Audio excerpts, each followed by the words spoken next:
Ustadz, saya mendengar bahwasanya wakaf itu berbentuk tanah.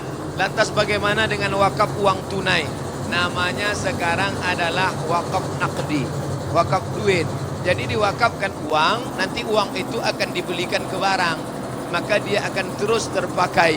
Diberikan ke semen, diberikan ke ini, diberikan segala macam, maka dia akan terus terpakai. Jangan pernah khawatir, maka dia akan tetap mengalir. Iza matal insan, hadis riwayat Muslim.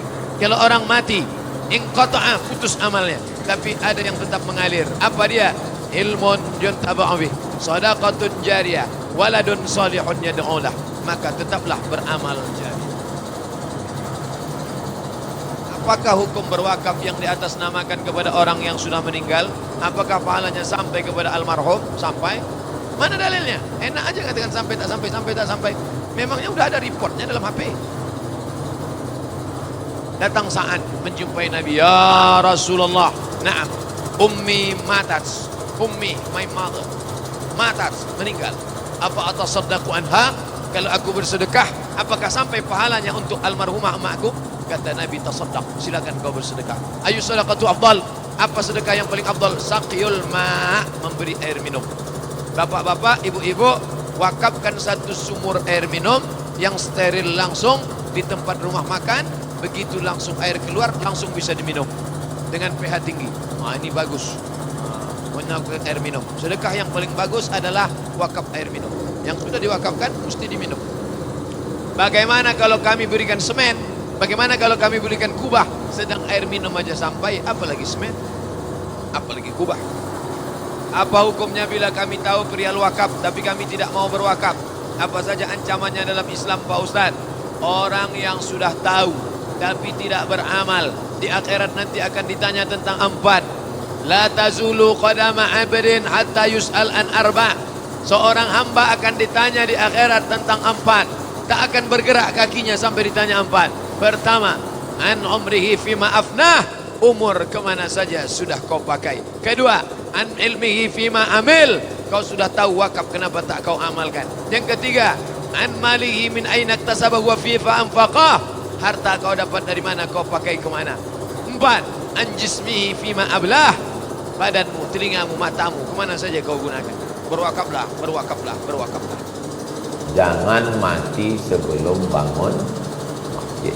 Boleh ditulis di buku harian, boleh juga untuk update status hari. Jangan mati sebelum bangun masjid. Apa gunanya masjid itu diukir cantik-cantik? Cobalah tengok Masjidil Haram, Masjid Nabawi, ukirannya itu Allahu Akbar. Cobalah tengok pintu Ka'bah itu ukirannya, supaya manusia merasa ta'zim, takjub kepada ciptaan Allah. Itu gunanya. Makanya menengok kaligrafi yang cantik. Allah, Allah, yang membuat ni manusia apa jin? Aku rasanya saya tak sanggup tangan. Itu gunanya itu. Nah, jadi buatlah masjid secantik-cantiknya, sebagus-bagusnya, kaligrafinya, semuanya, sehingga membuat orang ta'zim. Ujung-ujungnya adalah mengagungkan, memuliakan Allah Akbar. Yang keluar dari mulutnya adalah subhanallah, masya Allah, tabarakallah, la ilaha illallah, Allahu Akbar. Puncaknya adalah la haula la quwwata. Saya kadang di beberapa masjid tak nyaman saya ceramah. Kenapa tak nyaman ceramah? Suara kipas angin berair pula itu. Tapi di masjid tenang kita. Kenapa? Tak ada kipas, pakai AC. AC. Ada juga saya ceramah di beberapa masjid, AC-nya ada tapi tak hidup. Hidup, sejuk, kita tenang kita. Mudah-mudahan masjid-masjid lain datang kemari studi banding, belajar, meniru, tiru, bawa pulang, buat. Tiru, bawa pulang, buat.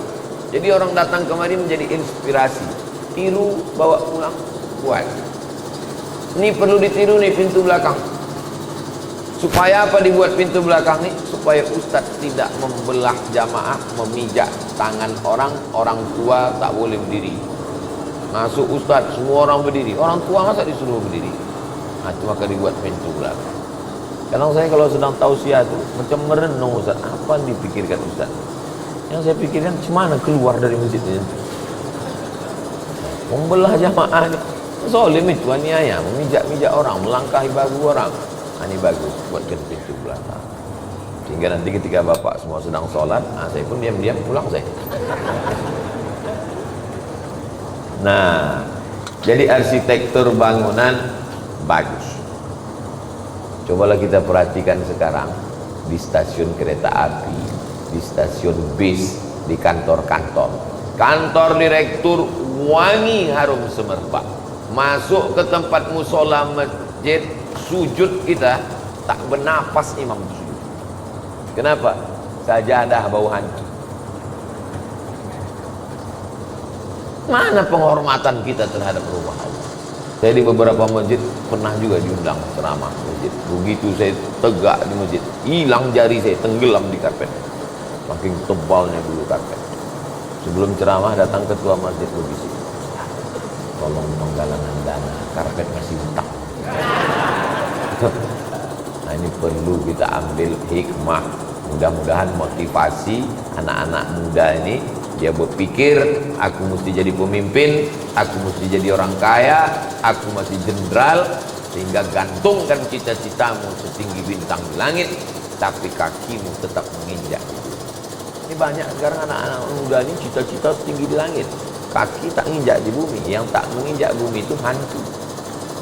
Apa maksud kaki injak di bumi? Balik ke kampung halaman, bangun kampung halaman, supaya ada kesannya kita sukses. Untuk apa sukses di kampung orang? Sekarang standar orang kalau sukses itu, oh si Anu sukses merantau sukses. Apa standar dia sukses? Hari raya pulang bawa mobil, walaupun kredit. Berlomba-lomba kalau udah mau masuk bulan Ramadan membawa mobil kredit.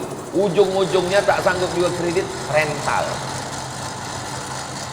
Ini bukan standar sukses. Standar sukses, bangun pulang ke kampung halaman, bangun masjid, bebaskan tanah. Alhamdulillah, masjidnya sudah ada. Ketika Masjid Nabawi tiangnya batang korma, atapnya pelepah korma, dindingnya labin tanah liat yang dijemur kering, dicetak 4, direnovasi oleh Sayyidina Utsman bin Affan.